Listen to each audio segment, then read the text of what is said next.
항아리처럼 좀 배가 불룩한 지금 항아리형 경제가 하기 위해선 허리가 튼튼한 항아리형 경제.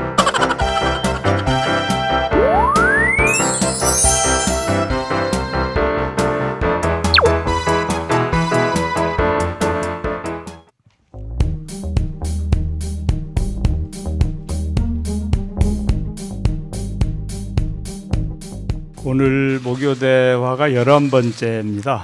오늘 주제는 코로나19 극복을 위한 경제구조 대전환 항아리형 경제로의 중심 이동입니다. 이제 항아리형 경제라고 하는 것은 이제 글쎄요, 이게 뭐 경제 원론에는 없는 이야기인데 우리 경제 구조를 보면 과거에 호리병처럼 생겼다. 대기업은 숫자가 적고 중소기업은 숫자가 많은데 그 허리라고 할 수 있는 이 중견기업이 아직 제대로 형성이 되지 않아서 호리병처럼 되어 있는 것을 항아리처럼 좀 배가 불룩한 강소 중견기업들이 중심이 되는 산업구조로 가야 그래야 대한민국의 미래가 있겠다는 주장을 제가 한 15년 전부터 하는 사람이에요.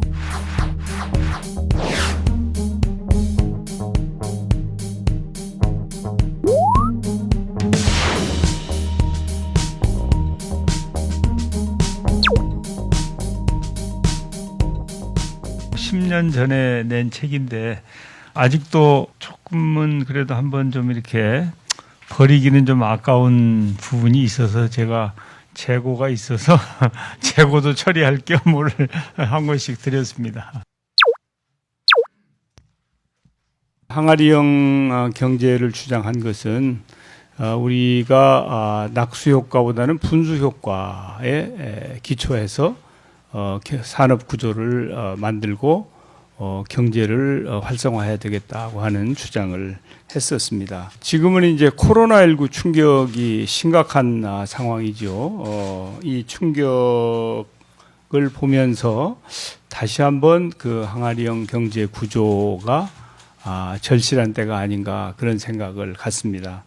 첫째는 코로나19와 같은 그런 외부 충격을 극복하는 데는 소수의 대기업만으로는 안 되고 다수의 경쟁력 있는 강소기업 또 중견기업이 큰 역할을 해줘야 되겠다. 두 번째는 이제 GVC 글로벌 공급망 체계가 코로나19 이후에 큰 변화를 겪을 것이라고 봅니다. 그런 상황에서는 이제 소재, 부품, 장비, 소부장의 자립과 발전이 절대 중요하고 중견기업의 역할이 중요하다. 이렇게 세 번째는 그 코로나19로 그 언택트 산업이 활성화되면서 4차 산업혁명도 더욱 앞당겨지지 않겠냐. 우리가 그 혁신을 선도하기 위해서는 더욱 민첩하게 움직일 수 있는 중견 강소기업들이 마음 놓고 활동할 수 있는 그런 그 무대를 꼭 만들어 줘야 되겠다. 넷째로는 코로나19 위기 대응 과정에서 사회 안전망에 대한 대규모 재정 투자가 지금 진행이 되고 있는데 궁극적으로는 질 좋은 일자리를 만들고 사회적 가치를 실현하는 모범기업이 늘어나야 재정이 지나치게 팽창하지 않고도 지속 가능한 경제 시스템을 만들 수 있지 않겠는가 하는 문제의식을 가지고 있습니다. 마지막으로 항아리형 경제는 경제 영역을 넘어서 사회 전반적으로 갈등을 줄이고 통합을 증진시키는 데도 기여할 수 있다고 저는 생각을 합니다. 중간을 풍요롭게 함으로써 양극단의 갈등을 조정 중재하는 문화와 관행이 사회 전반적으로 확산될 수 있겠다. 그리고 그런 노력이 필요하다. 이러한 환경 변화와 시대적 요구가 제가 이 시점에서 오늘 이런 주제를 들고 여러분들을 모시고 말씀을 함께 나누고자 하는 이유입니다. 허리가 튼튼한 항아리형 경제로의 전환을 위해서 어떤 과제가 있고 또 어떻게 문제를 해결해 나가야 할지에 대해서 여러분들의 아낌없는 조언을 부탁드리겠습니다. 안녕하십니까. 방금 소개받은 이용이라고 합니다. 어떻게 우리가 항아리형 경제라고 하는 것을 구축할 수 있는가? 이거는 이제 경영학에서 얘기하는 BCG 매트릭스라고 하는 건데,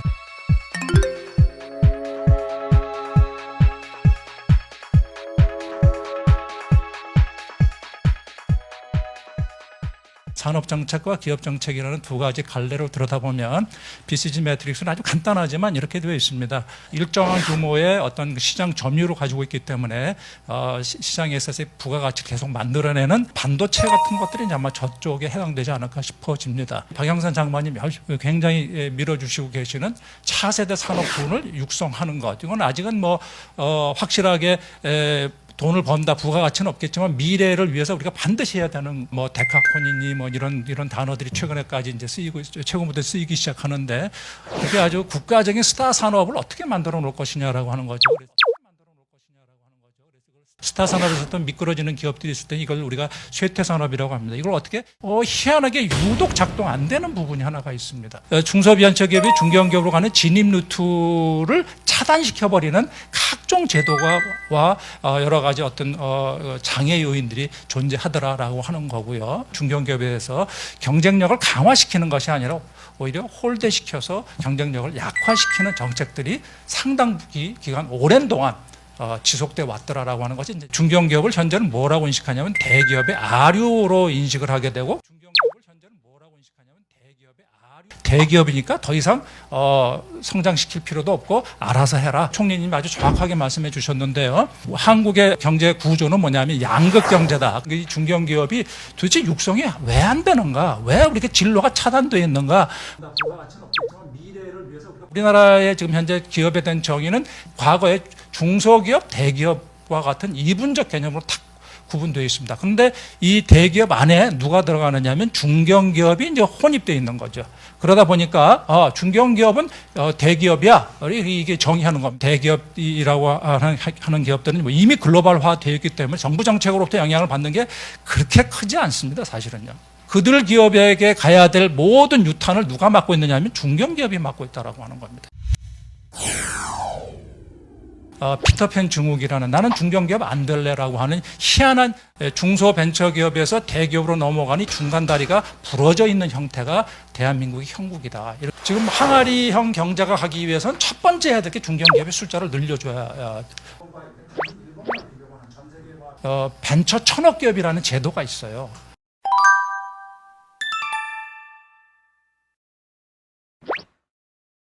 여기에 매년 한 60개 정도씩 새로운 1000억 기업들이 올라오고 있습니다. 이게 되게 벤처기업들이 올라오는 것들인데, 이들 기업들을 빨리 성장시키자라고 하는 겁니다. 소위 얘기하는 중핵기업이라는 걸 좀 만들어 놓자. 코스맥스 같은 기업들을 우리가 ODM 기업이라고 얘기를 합니다. ODM 기업.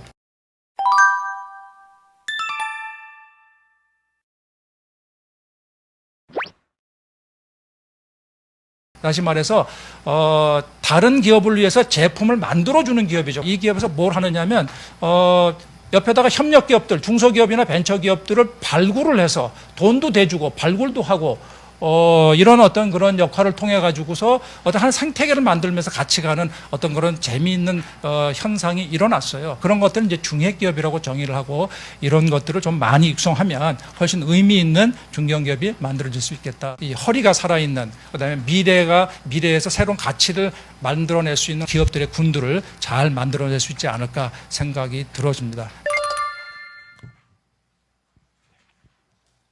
오늘이 요번 달이 우리 정부에서 1년 전에 슬로건을 내걸고 우리 대한민국의 소제품 장비 경쟁력을 강화시키겠다라고 시작한 지가 한 1년이 된 날이가 아닌가 생각합니다. 1년 전에는 우리는 안 된다, 할 수 없다 라고 했었습니다. 근데 지금은 불가능하다는 걸 했다, 할 수 있다 라는 분위기로 바뀌었다라고 생각을 합니다. 그동안 이렇게 훌륭하게 이끌어 주신 총리님, 장관님께 진심으로 감사드립니다.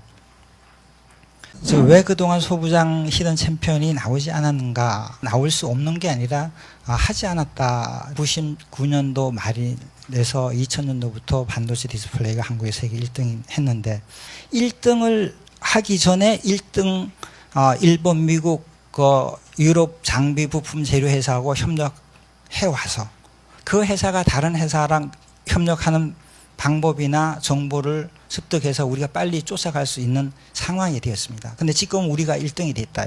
대한민국의 D램이 확실한 1등이 됐고요. 그래서 그렇다 그러면 그런데도 불구하고 우리는 일본, 미국, 유럽 회사와 공동 개발하고 협력을 해오고 있다.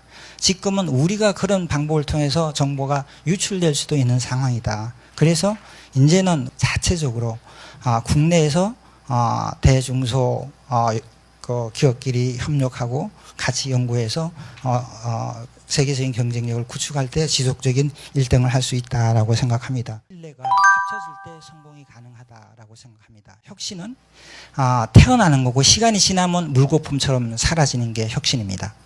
혁신은 완벽한 게 아니라 차별화된 겁니다. 신뢰는 시간이 지나야 가치가 올라갑니다. 그래서 혁신과 신뢰는 한 공간에 한시에 동시에 존재하기가 힘든데 우리는 혁신 보고 신뢰를 갖기를 요구해왔다. 그래서 혁신이 성공할 수가 없습니다. 찰나적인 시간을 놓치면은 혁신은 보통이 돼서 성공할 수가 없습니다. 희망을 공유하는 사람입니다.